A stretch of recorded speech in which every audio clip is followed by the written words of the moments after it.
Welcome. Starting over. Yeah, welcome. I am Chelsea, IFBB figure girl.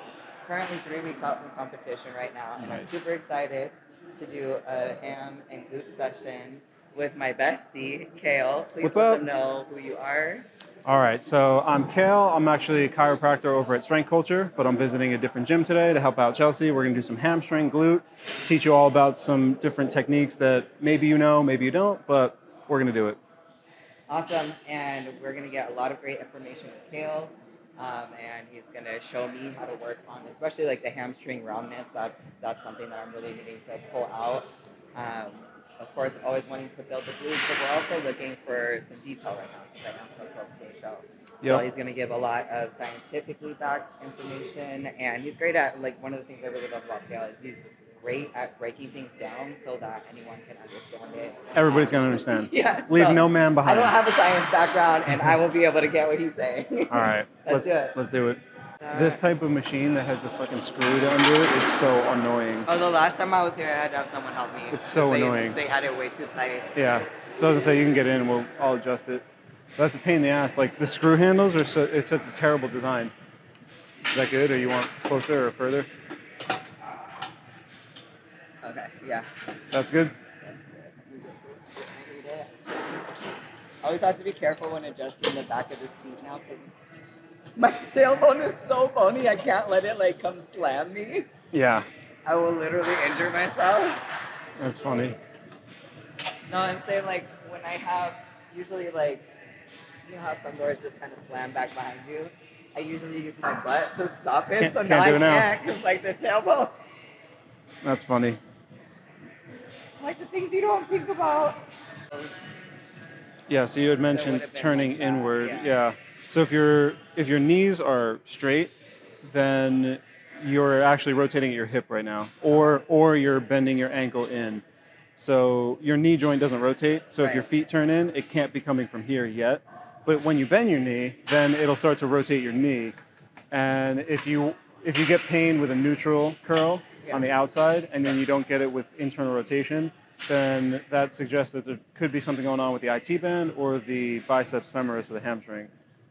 Because by pulling in, you're pulling a little bit harder with the semitendinosus, semimembranosus, a little bit less with the outside. Okay. It's not necessarily going to it's not going to be a difference of like 50-50 to then like 60-40, but it might be 50-50 to like 53-47 kind of thing. Okay. And that might be enough to take a little bit of tension off of whatever's ailing you, because it's probably not anything with the muscle. It's probably something with the connective tissue. Because if it were the muscle, it wouldn't move correctly. All right, so alleviating the pain without like throwing off the balance too much. Yeah, I mean it's not like you're gonna do a curl with a slightly internally rotated knee and then have a gigantic medial hamstring belly and then nothing on the outside. Okay. The shift isn't going to be enough. These exercises can't shift the attention that much on either side. If you're bending your knee, all the hamstrings have to do it. Okay. And same thing, if you're extending your hip, all the hamstrings are, all three long portions of the hamstring are always participating. Because that's one that there's a lot of people say they use the word isolation, which if they're using it thinking that they're really talking about isolation, they're wrong. Because there's no such thing as muscle isolation. It's physically impossible for one muscle to do a job at a joint, because that's not how the system works. So in any joint that moves at any time, there's always going to be at least two muscles in every case that move it. And in the case of something like the knee flexion, all three hamstrings are always pulling, because it wouldn't be appropriate for the movement if any of them stopped. Yeah. So obviously the only way that would happen is if you got a horrifying injury. Ooh, we don't want that. Yeah, see, like right now, no pain. When I was doing them straight, the left was catching. So if you straighten your left knee out now, and then did the curl, would it bother you? Yeah. And where are you feeling it? Now. It's right here. Because I was saying we could figure out what it is. Because the IT band would go right there. So it's not. So it's the hamstring. Yeah, I can even feel it. It's kind of gritty. Right? Is that good. the right? We know what to work on. Is that the right? Yeah. Like when I strike that, is that the spot would be like, that's what hurts. That's it. Yeah. So I've read in the research, the researchers define that as peritendon, which I thought was weird because the word didn't have the D in it. So like tendon with a D. And then when they talk about the connective tissue around it in the paper that I was reading, they kept calling it peritendon with no D. I didn't look up to see if that was the thing. I just read it and was just like, okay, fine. But it feels like the connective tissue that's around the tendon that is, it's got the densification process within the matrix. So we just have to dig it out. Yay! How exciting! Well, we know we needed to do some more work before the show, so. Yeah, and then turning your leg in is changing the tension probably just enough to ignore the proprioceptive response that feels painful. Okay. Yeah, that's so interesting. Such a small shift makes a huge difference. But not on the balance of the muscle. No, it won't. Yeah, it wouldn't. It's not going to make enough of a difference to be something that you'll see on stage, or the kind of thing where you'll see somebody like, "Wow, your medial hamstrings are so big." It's not going to be visible. So funny thing. I was doing my usual on social media, commenting when people get things wrong, and one of the influencers who's cosplaying as a scientist posted some nonsense about a research thing, and I called him out on it, and he answered, but then ducked when I showed him he was wrong. But somebody else came in and offered a few articles in response. One of them was a calf training article done by the guy who I was commenting on, which was so funny, because the end result was that one of the interventions grew 1.9 millimeters. The other intervention grew 1.4 millimeters. So a difference of half a millimeter. Do you think that's significant? No. Because the conclusion of the article was that one intervention is obviously better than the other because of the difference in growth. And it was like, but it was half a millimeter, and the error rate was 0.36 millimeters. So if you, in theory, that means there's a universe where, in theory, 100% of the lower intervention group with the plus 0.36 error rate was at 1.76, and the other would have been at 1.57, which means there is a world out there where the bad intervention group actually grew more. That's insane. But they concluded that it was the other way. So this is the kind of thing I do online. I point out people who are misinforming or misrepresenting. Would you call that like cherry picking? That one I would define as negotiating the data. Okay. Because the data itself is presenting non-significant difference, and then they're talking about it as if it is. It could be cherry picking if they showed one side growing and then not the other. So be like, look, one side grew 1.9 millimeters. The other, we're not going to talk about it. Okay. But it's kind of like negotiating the data. Like, look, 1.9 millimeters. And it's like, okay, that's not that much. Yeah. And that's half a millimeter bigger than the other. Wouldn't you want to do that intervention? And it's like half a millimeter is probably within the error rate of just like, yeah. They claim the measurement error rate is only 0.36, but still, that's dangerously close to the total difference. So, did you want to get us that in? What's up? Did you want to get us that in? I said no. I'm doing something else today, but. So you want to talk about why starting with leg curls first on hamstrings? Yeah, so you mentioned that your priority was hamstring. So we're going to start with hamstring to try to get them a little bit more, like to get you connected first. Because if we do, for example, if we do an RDL next, if we started with a glute exercise, in theory, you might be connected more to your glutes during the RDL, so they might favor. I don't necessarily agree with that because I'm going to cue you to make sure you're doing your hamstrings. But I still like doing whatever the priority muscle is, I like doing that first. Because then you're not going to be fatigued, you're going to have the most energy towards it. And then even, not particularly this one, but some of the exercises overlap. So when they overlap, I want to be started on the one that you already focused on, and then get into the overlap, and then switch over to the other muscle at the end. So I always start with ham curl. We could have started with the prone or the upright, not really a huge difference. I like the seated to start with because it kind of gives some of that stretch. Not to the context of like, static stretching, sitting, holding, but it kind of gives that lengthening that makes you feel looser. Okay. So to me, that's like more in your head than it is any value. There is some research, and I'm going to sarcastic quote that because it's terrible, that shows that the seated curl was better than the prone curl for growth. But it's one of those things like, who cares which one's better? We're doing both. Yeah. Because that's one of the things the researchers keep doing. Like, which exercise grows more? And I was like, what world do we have to choose one versus the other and not do both?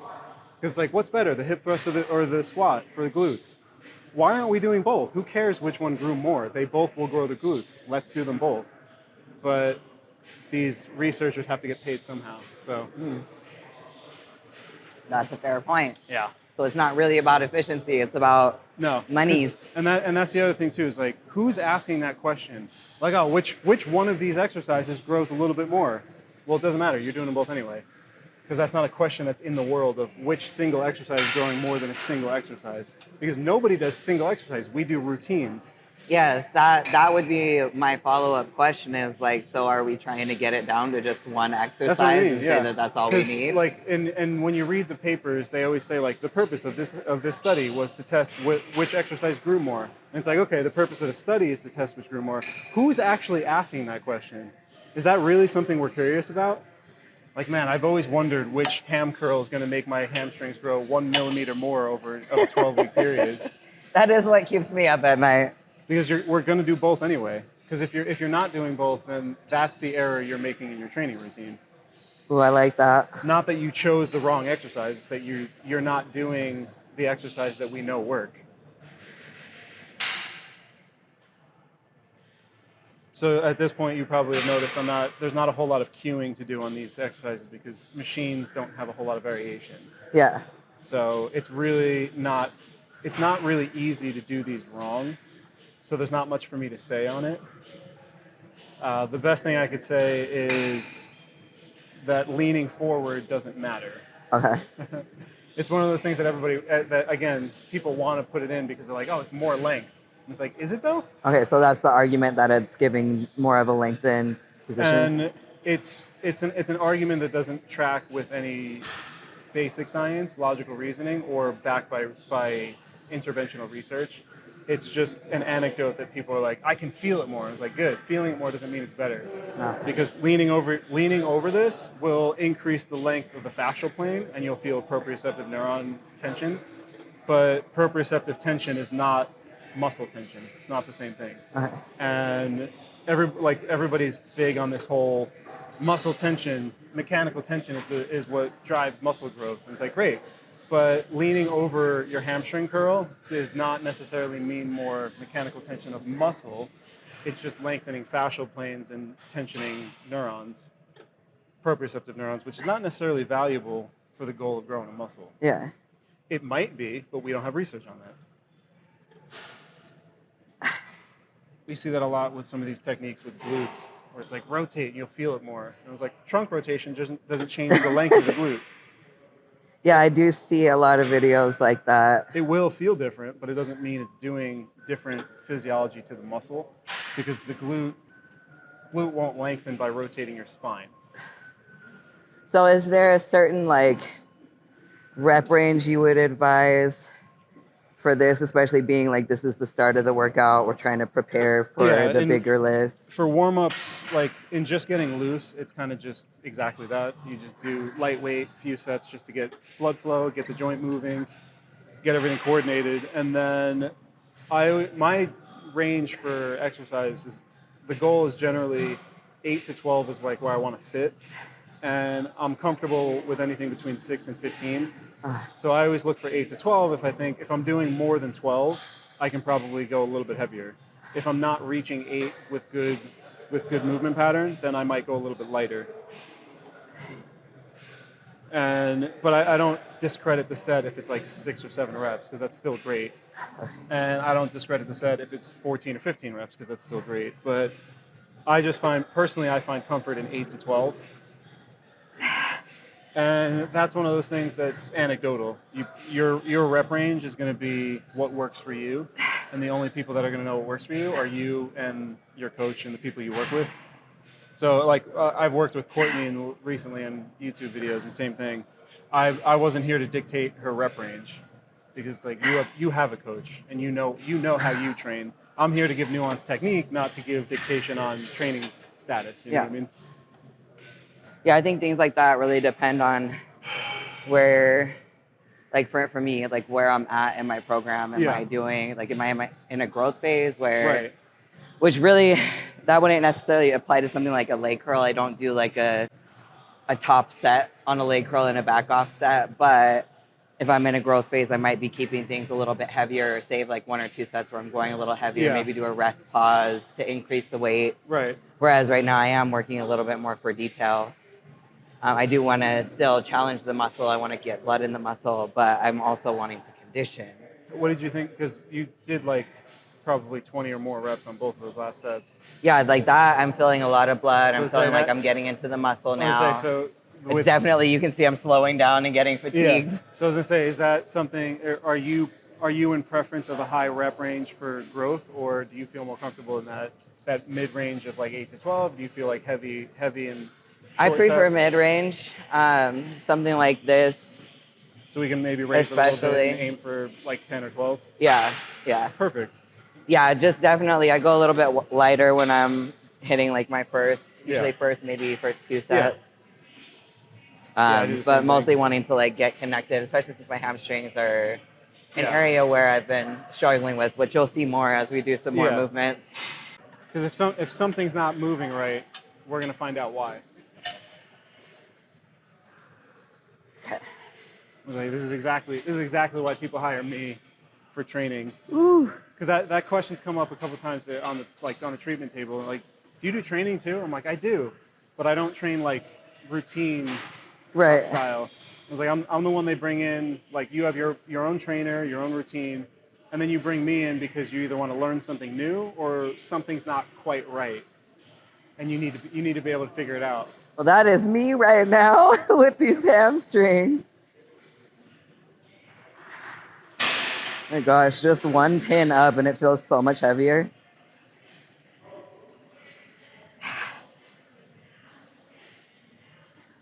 Like, I only recently started to be able to feel my hamstrings dragging my ankles back. Like that dragging feeling, I never had it before. Yeah, there's a lot of conversation about what people want to call the mind-muscle connection. And I don't care for that term because I don't think it's accurate, because you're not connecting to the muscles.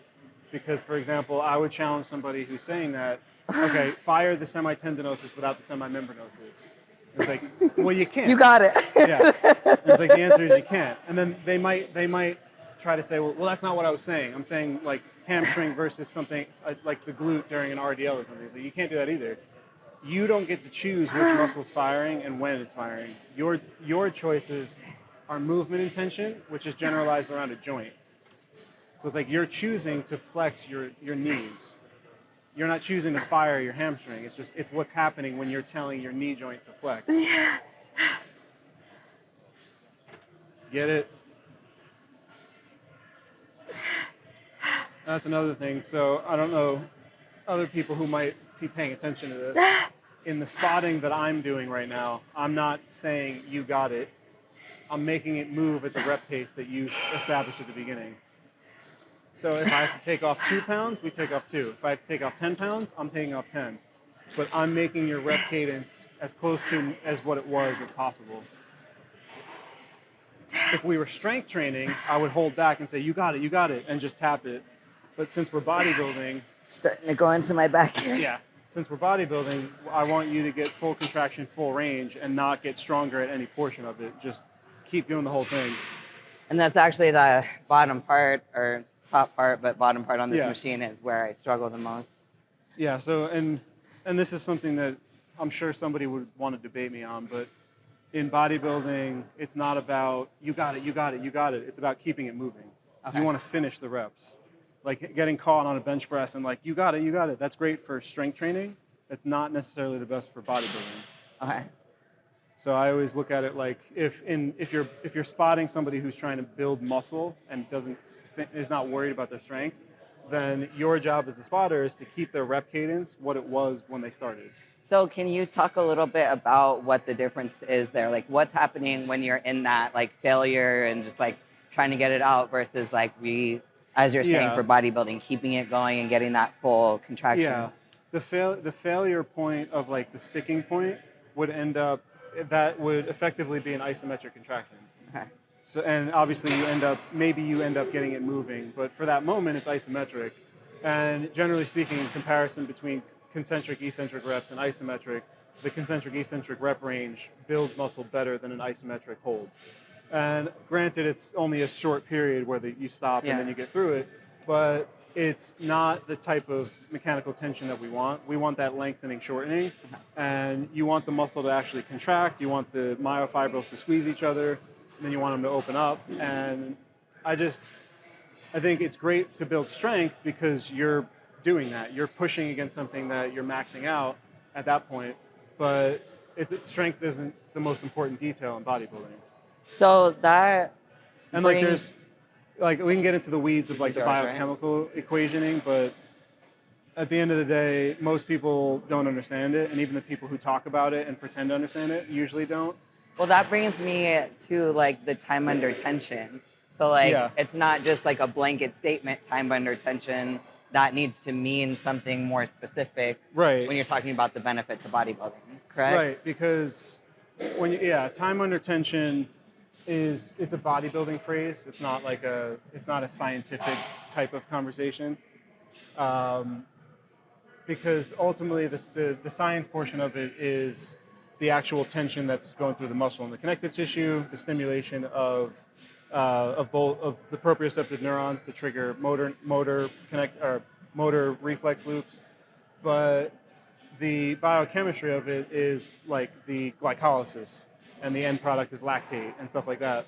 So holding is going to accumulate lactate and probably faster than contracting and shortening.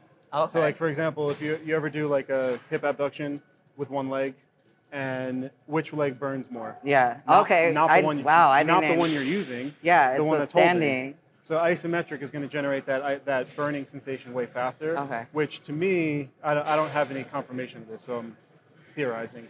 But to me, that gives the impression that your lactate accumulation is faster. And when you get to lactate threshold, you can't fire the muscle anymore. So then it's kind of useless. And some people have suggested that metabolite accumulation improves muscle growth, but that doesn't seem to be a big factor. If it is a factor, it's not significant enough to pull away the rep count on the tension side of it. So like the stack seems to be like 99% tension and then like 1% everything else. So the metabolite thing, who cares? It's not that big a deal. I think I'm gonna need this closer, but let me feel it out. But saying your hamstrings aren't like there is a crazy statement. I mean, they're popping out like notable right now. You can see the thickness. You can see the height. This also feels so heavy. I was gonna say you might be done there. So we can actually move this up because you don't need to go that far down on this one.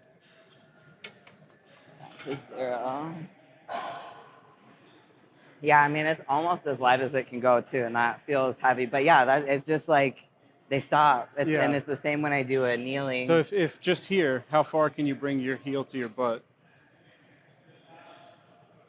Yeah, it's not terrible. I mean, it should go higher, a little bit higher than 90, but... Yeah, I mean, because like obviously they're not running into each other, so it's not like it's running out of room, but it just like... Yeah, that would be called soft tissue approximation.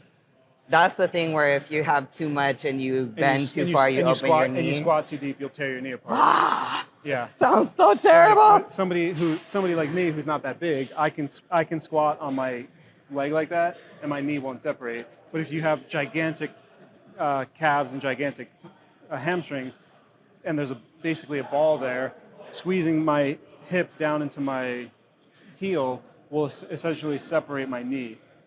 And I hope everyone with big legs or just who wants to get big legs, I hope you're paying attention to that because that's real. If you're a PED user, don't squat to heels to butt because you're going to squeeze here and open up your knee like a kind of like a nutcracker situation. And then you'll get soft tissue injuries at the knee. For some reason, it made it worse when you said nutcracker. Like, that just made it so much worse. That's the first thing I thought of that has like a handle that cracks. Yeah. But yeah, if you're cranking down on that, it creates a fulcrum, so it would open up the knee. Like if this is my knee joint, you're hitting here, and then you're opening it up on the other side.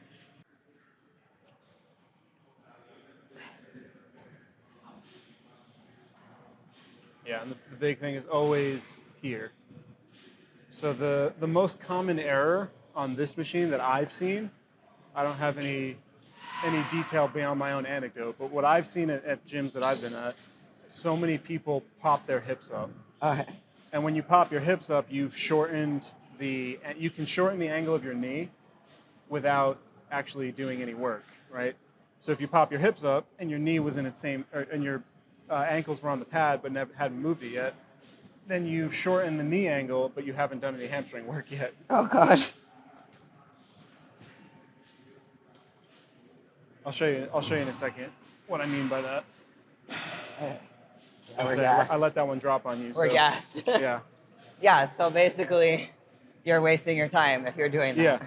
So like you'll see it, a lot of people will do this, and instead of pulling here, like I always tell, like what you just did, you're kind of propped up. Yeah. Because that forces you to stay on. So you grab something or do like a cobra pose from yoga, and then you're pulling from here. But if you're down and you do this, you see how much I've shortened? Yeah. I'm exaggerating it, but like when I do this, That like went into a half curl I've shortened already. my knee angle, but I didn't pull the weight yet. Yeah. And then from there, like even if it's just a little bit, going from here to here makes it easier. Or another thing you'll see is people will, instead of staying upright and then pulling from the hamstrings, pulling from the thighs, they'll pull from the back. Okay, and that's And the pull like forward this, one? yeah. Okay. So there's ways to cheat on a lot of machines. This is one that tends to have more cheat patterns than the others. Like the seated curl is really hard to cheat because your knees are slammed down, you're sitting back, the handles are there. It's harder to cheat on that one, but this one's much, much easier. The hip prop up is easy. You can do that kind of pull forward. But if you do that yoga pose, like an upward dog or a sphinx, whatever they call it, or cobra, then you're not going to be able to pull from your upper body. And then the other one is if you're up like this, your hip stays down, so you can't pull from this. Yeah, immediately I can see how much more your hamstrings are engaged when you have your hips down and you're up like that. Yeah. All right. So we're going to go for it. They're feeling the stretch. So the one They're thing feeling engaged. One thing you can do is shorten the range of motion on the upward part. Upward. So you come all the way down like that, but then only come to right about there and then go back. Okay. Because any higher than that is essentially pushing your hips forwards, which ends up being more like, if you think about it like a hip thrust action. Okay. So if you think the line of action is up, or sorry, the line of action for the hamstrings is pulling your pelvis down to make the weight go up. So class 1 lever. So when you're no longer pulling up and you're starting to pull your back backwards, then you're not using the hamstring quite as much. Does that make sense? Yeah. All right, sweet. So I'm going to do it that way. Try to get out of my head. Yeah. Because especially something like this, the weight is plumb line to the ground. So the weight's not pulling you forward or backwards. So from here to here, there's really no resistance. And what you're doing is kind of pushing your hips forward, which is going to be a little bit more glute. On the glute, and it's going to make your hamstrings kind of come out of it. Okay. So if you stay here and you only come to about there, your hamstrings won't let go.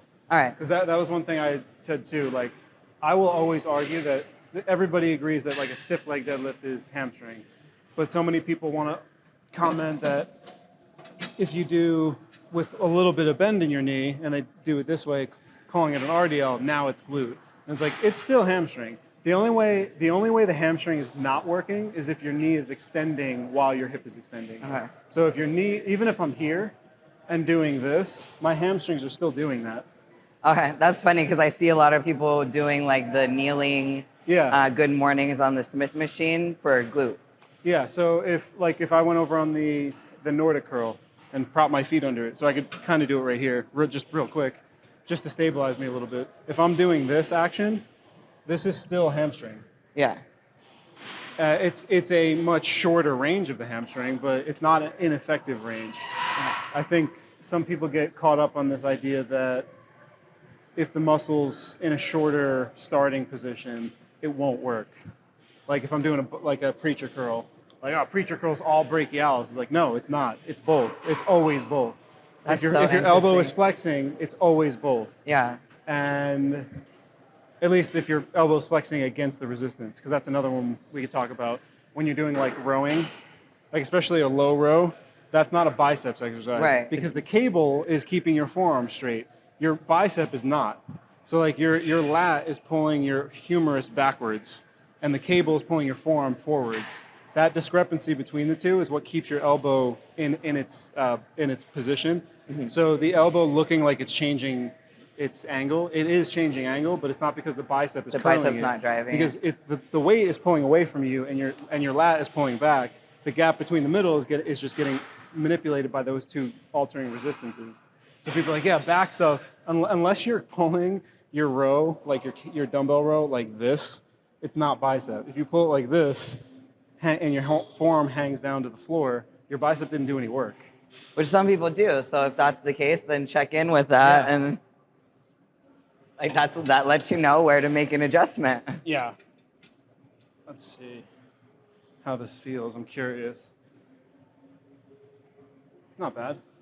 But yeah, so like when I'm doing it, I would stop right about there. Okay. So I would kind of just stay in this range right there.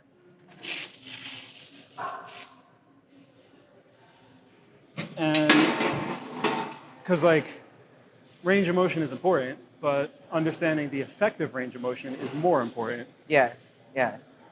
I'm definitely really wanting to target my hamstrings here. So not like it's a bad thing to get glute, but the idea with this movement is hamstrings. And a real quick lesson here too.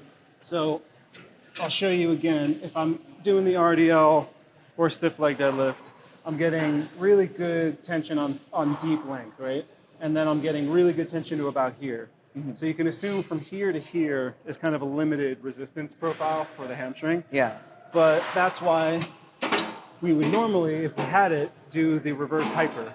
Mm. So if you picture my body angle, like 90 degrees to maybe 45 is dominated by the RDL. But then the reverse hyper would get me that last bit from here to here to finish out that movement with an appropriate angled resistance. Okay. Because like full range here is fine, but it's not hitting your hamstrings as much from that top end, where the reverse hyper is the same motion.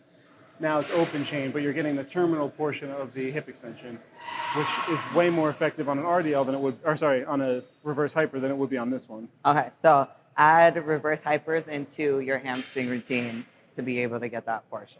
In my opinion, there's only 4 exercises you need for hamstrings: seated curl, prone, or upright, because they're neutral hip. So it's like it's a knee flexion with your hip flexed, seated curl. It's knee flexion with your hip neutral, prone or upright, and then it's hip extension at the proximal range here, and then hip extension at the distal range, which is the reverse hyper. To me, that's the only 4 you need, because any other 4, like you can mix in ones that match the length and resistance profile, but those 4, you have a more lengthened to neutral at the knee, and then a shortened to neutral at the knee, or neutral to shortened at the knee. Then you have a lengthened to neutral at the hip with a neutral to shortened at the hip. So it's like, You're covering all your bases what part here. of the range are we missing with those 4? And the answer is we're not. Beautiful. So it doesn't have to take like 5 hours to do a good hamstrings workout. No, and if you can either do 4 exercises in one day and do that, a few sets, do it twice a week, or do a bunch of sets, do it once a week, or you could split them apart and do 2 and 2. You could do your knee flexion day one day and your hip extension another day. You can mix and match. Maybe do like your RDL with your prone curl and your seated curl with your RDL with your reverse hyper. I mean, we'll put it this way, there's no wrong answers.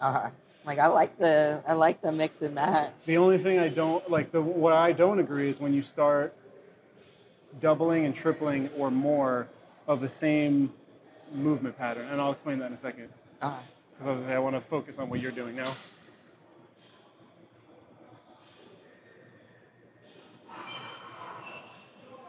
See, I got ham looking like it's firing.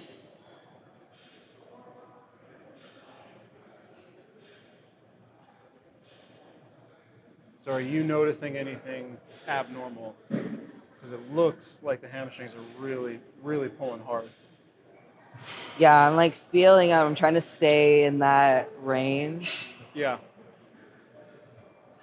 Because even like I mean, appearance isn't everything, but it doesn't look like the glute is firing as much as the hamstring.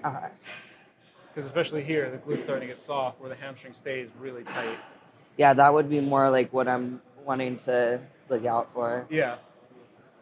And that was one that I was, in the conversation about hamstring versus glute on an RDL, I've always challenged people. It's like, stand upright, put one of your hands on a hamstring, put one of your hands on one of your glutes, and then keep your knees straight and bend forward. Which muscle fires first? And the hamstring does. And then somebody will argue, yeah, but your knees are straight. It's like, good, do it with a little bit of a bend in your knee. Yeah, so I don't have a whole lot of additional cueing unless you're noticing something wrong. Because everything from my perspective looks right. Okay.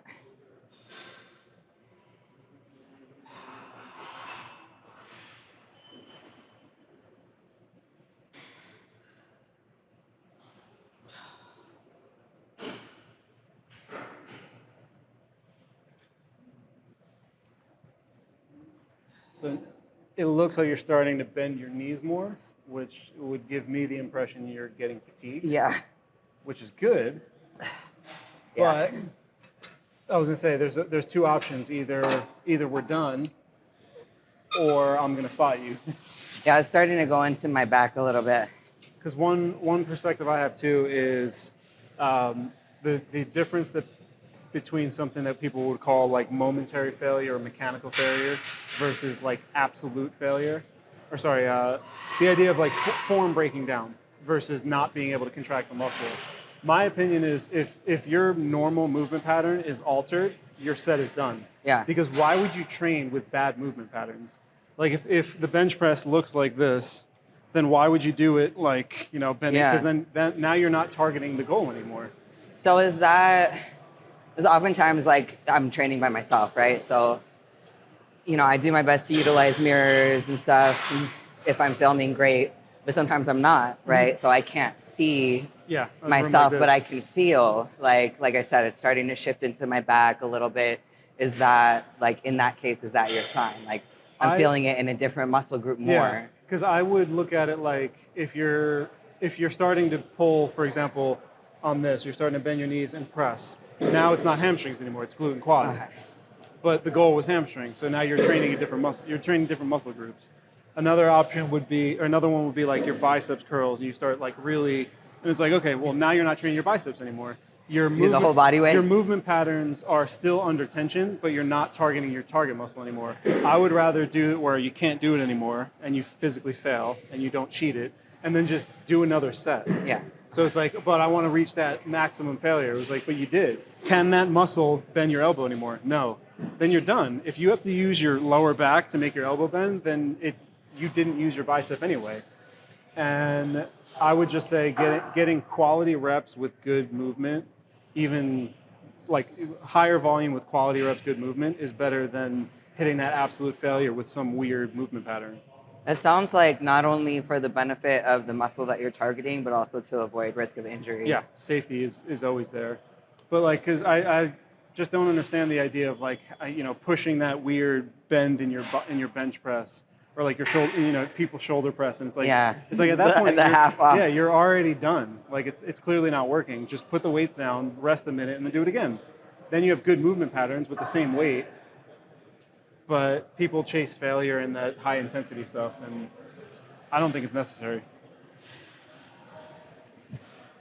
That makes perfect sense to me, actually. Yeah. Perfect sense. So we're trying to stay on the muscle that we're targeting. We don't want to let it shift anywhere. That lets us know we have, in fact, reached failure. And we can do another set. There's always another set. There's no reason to try to force it all into this low volume stuff.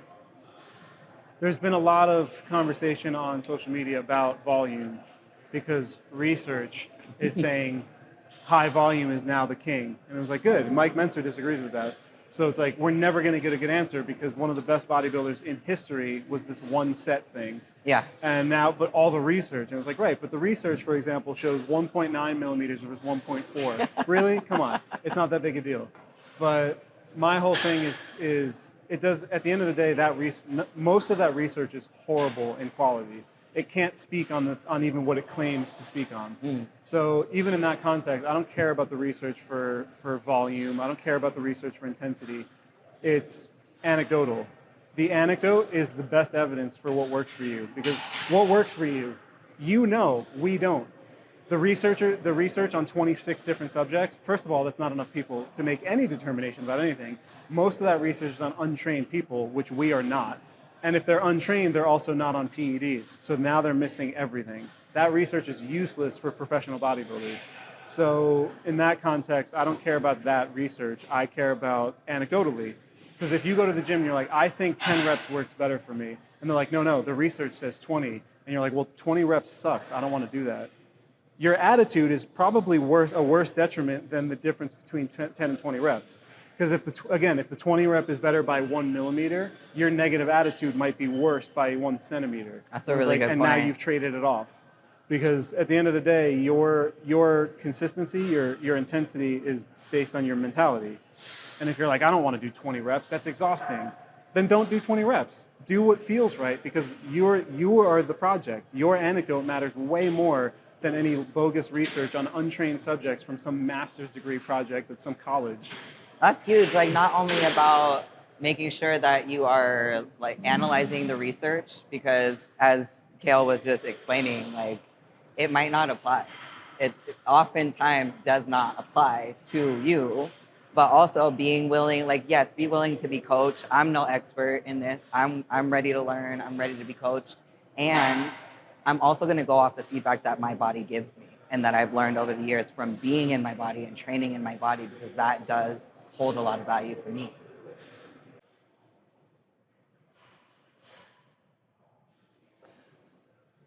Because technically speaking, that's what a traditional deadlift means. It means you pick dead weight up off the floor.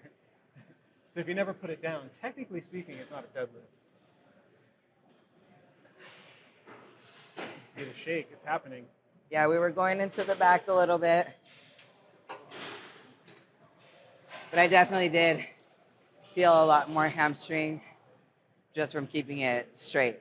Nice. So that's actually why I had started putting a little bit more of the bend, was a cue from a trainer to try to give me more hamstring, which maybe for them and in their body, maybe it did, but in my body, it was not giving me more hamstring. Yeah, there's a certain amount of bend in your knee that again, as long as your knee's not extending, your hamstring is working. And then, again, it's nuanced. Like, maybe that person, the knee bend was better for them because maybe they were here and they got better, like, hip flexion and they got more length at the top. Yeah. But maybe for you or for me, we get better length from the bottom. And that could be the way the fascia is structured. It could be the integrity of the fascia. It could be the other muscles around it that create tension balance up and down the system. But case reports, we can't know unless we see what this. So how many sets do you think we should do? Do you want to do another one? That felt really good. I've always, like, I'm also again, trying to gauge if they're using the Roger squat or not. If not, I'll put my bag over there. Oh, so another one that's really stupid is going up with your thighs against the Smith machine bar and doing a stiff leg deadlift. That's a really good way to destroy your body. Talk about that, because that sounds painful as fuck. Yeah, people do that thinking that it's like it is more stable in that context, but it's also more dangerous. So, like, what you're doing, your body kind of moves back and forth. and it has wiggle room. When you put the bar on the front of your thighs and then you're trying to bend around it, and now you have weight pulling you down this way, but your feet are anchored on the floor, you're getting the situation where your hamstrings are getting caught in this pull that you can't control.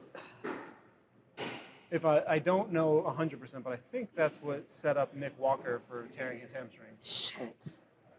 And then we saw, Eric Janicki doing it the other day on social media. It was like, ooh, he's gonna get hurt too. And maybe he'll get lucky and not get hurt, but not the kind of exercise you want to do.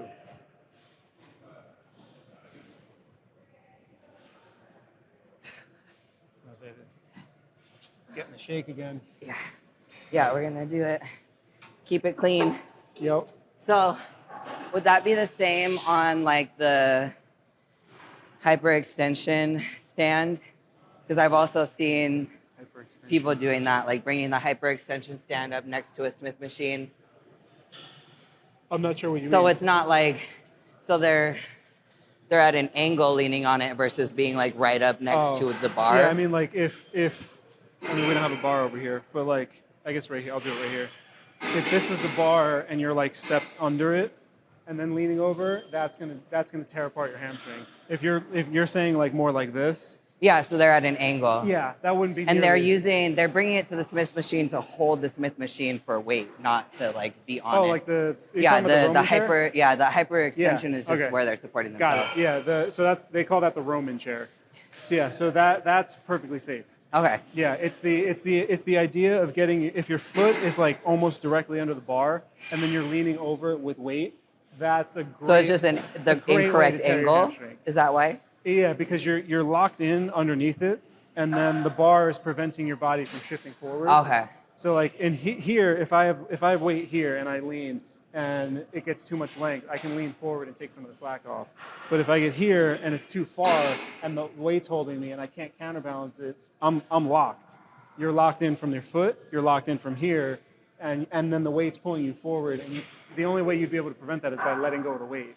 But you might not react fast enough. Yeah. And if I'm not mistaken, I think that's what set Nick up for tearing his hamstring. Ooh. But we'll put it this way: if he was ever doing that, we can assume that was part of it. Okay. And I would never recommend doing that because it's super dangerous. Yeah, I've seen people doing that one. Yeah, the Roman chair is fine because the angle that takes away all that tension. So like coming away out here, perfectly safe. I've just been like trying to correct my hamstrings by doing that without any weight and just like letting my hamstring drive that movement, and oh my god, the Roman like chair? without any weight, I'm like shaking on the way up. Yeah.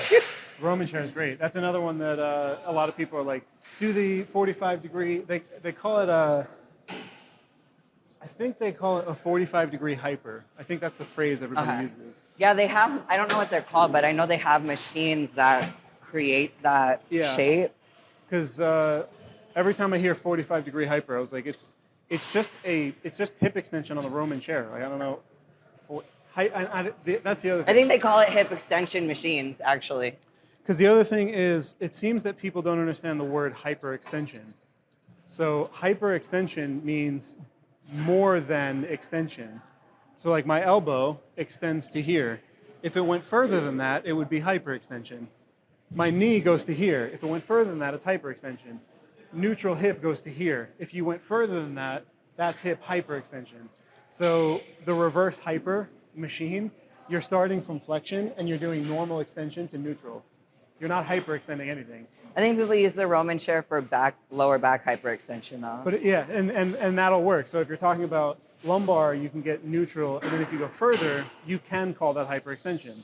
But if you're doing the Roman chair and you're going from here to neutral, it's not hyperextension.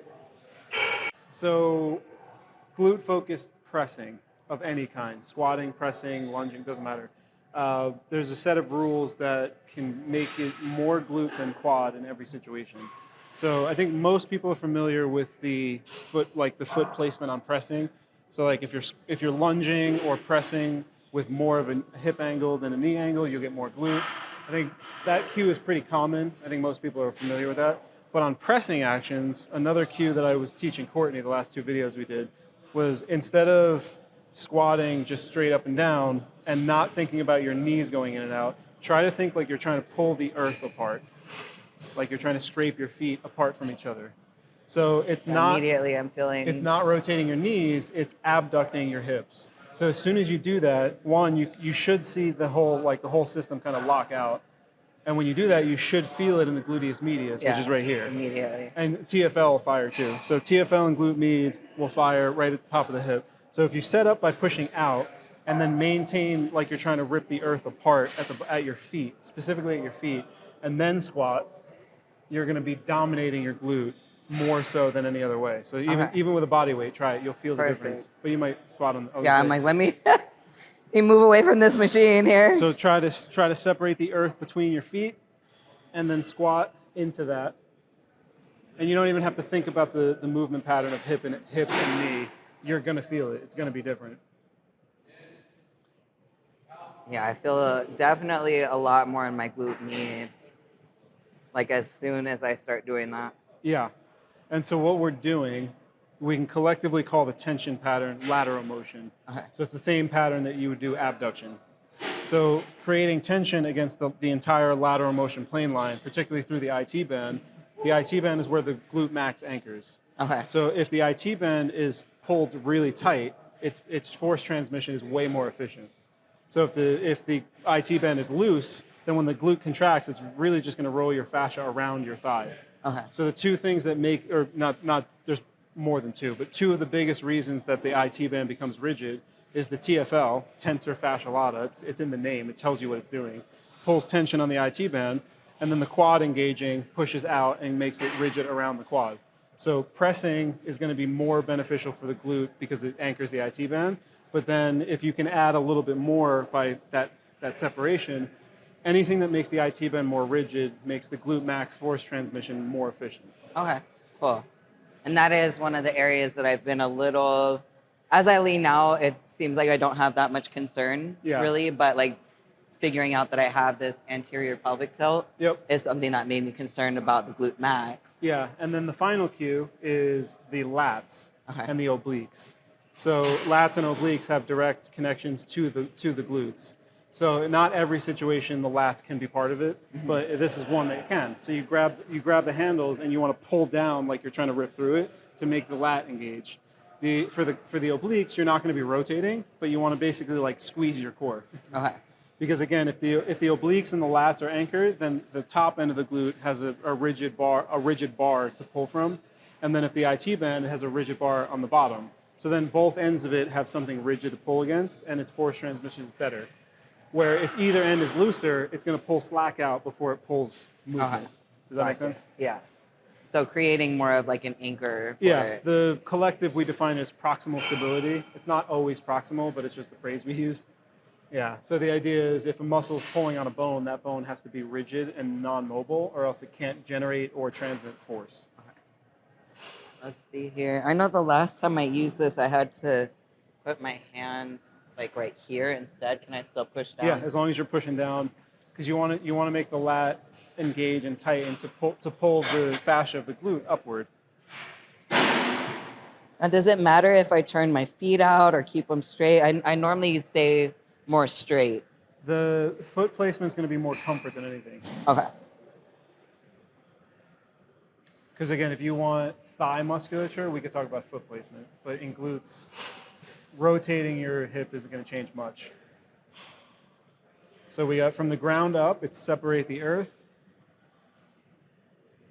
And then at the top end, it's push the bar down with your hand. And then otherwise, just controlling the movement, controlling the pace. How do you feel on that? Feeling all glute. I'm not feeling too much quad. Perfect. Which is exactly what I want. And your hip and knee angles are kind of what we'd expect. You're not breaching 90 at the knee, which is good. So just make sure you keep pulling your feet apart, pulling down on the bar, engaging your core, tightening your abs. And then of course, remembering to breathe. All that muscle contraction. That old chestnut. Yeah, I would say all that muscle contraction. Some people, like especially the core contraction, some people start to tighten up and stop breathing.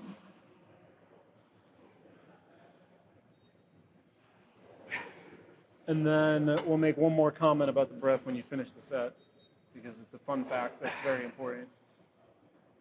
Let me keep this one kind of short. I want to add weight.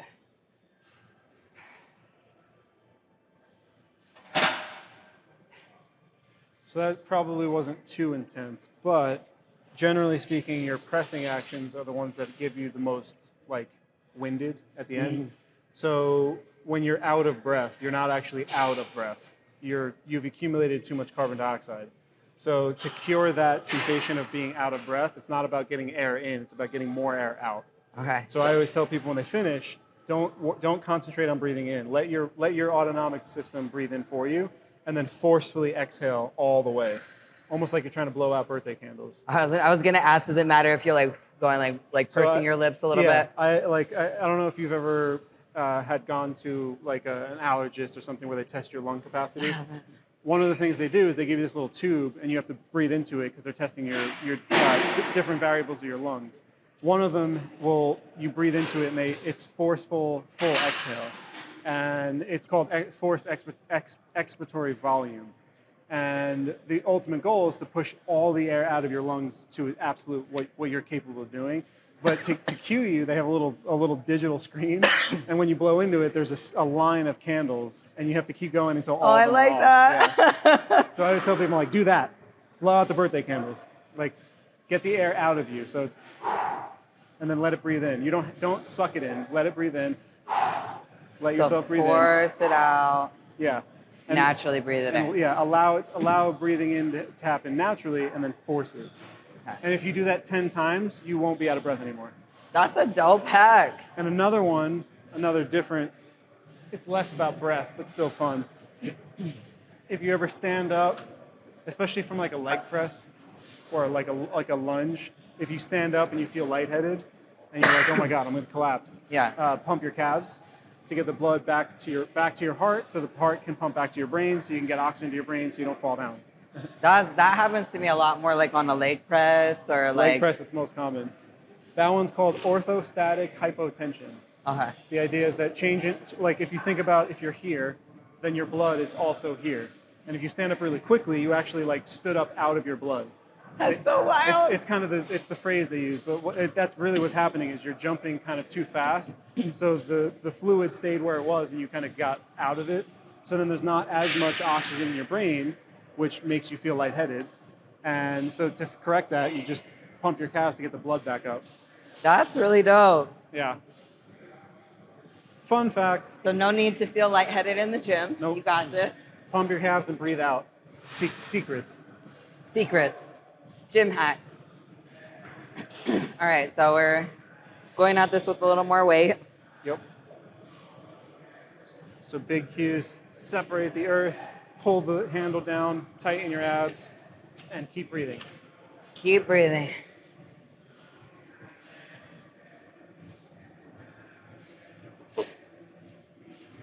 That was graceful.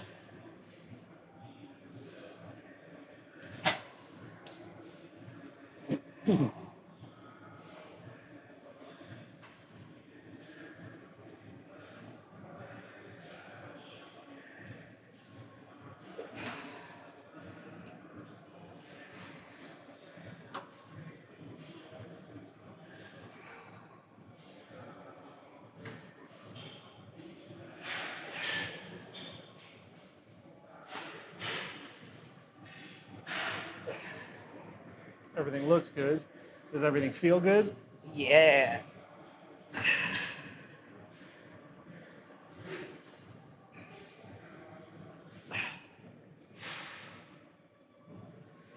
I'm doing all three, separating, pulling down, and tightening the obliques.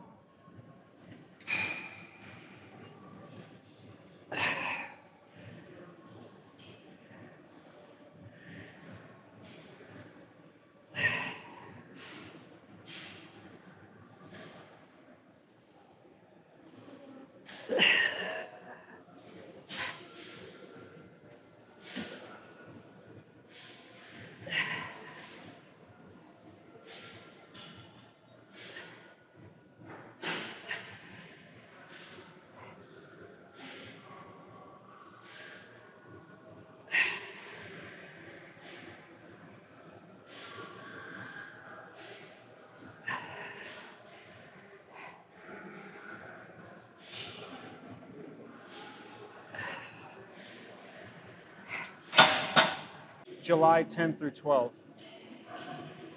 Okay. Those are going to be, we're going out and we're throwing ass and we're getting ratchet. Okay. And it's going to be, we're wilding out because Nico's back. We're going to EBC. Okay. So that's one you might have to join us. Nico's back for a weekend. Okay, so there aren't a whole lot of specific cues for the hip thrust because you can't really screw it up, especially this machine with the back that moves with you. You can't really screw it up. Need to come off. There's not a whole lot of nuance to this particular one because your back can't move. So I don't have to cue you to keep your back flat because you have to. There's really nothing. There's not a whole lot to say about it at all. It's just push your feet into the ground and get your hips up. And you don't need coaching either. There's nothing I can tell you about it. Here's what I'm going to tell you about it. Put the pin at the weight that you feel comfortable with. Squeeze it together. Let it open up, and do as many reps as you need. Bam. I love that because like that's one I have a folder saved on my Instagram called "Manufactured Problem." It's a grifter tactic. So like, how much could you screw up a hip adductor? The answer is you fucking can't. How much can you screw up most machines in the gym? Generally speaking, you can't. They're pretty because thick. they only do one thing. So like the ham curl was one that you can screw up by propping your hips, right? And there's a few others that you might see. But if you remember, what I said was the most common problem that I see, which is anecdotal. It's what I'm seeing. Other people, you'll see it on social media now that I pointed it out. Everybody's engagement on social media is, here's why you're doing it wrong, and I'm the one who's going to tell you how to do it right. Everybody does this machine wrong, but I'm your savior. I'm going to tell you how to do it right. They obviously don't phrase it like that, but that's what they're doing. Everybody does it wrong. Manufactured problem. Really? Everybody's doing it wrong? Really? Here's the reason why your chest isn't growing. I'm going to be your savior. It's a very common social media tactic. I do see that a lot. You'll pick it up a lot now that I pointed it out. Here's what you're doing wrong, and I'm going to be the one to fix you. Always coupled with some like snarky remarks too. Yeah. Like, why are we here to make people feel like shit about themselves? The tactic is called manufactured problem, but then the other side of it is like the savior bias. Like, everybody does it wrong, but I'm here to save you. I'm correct. And it's like, oh, you're the only one that knows how to do it.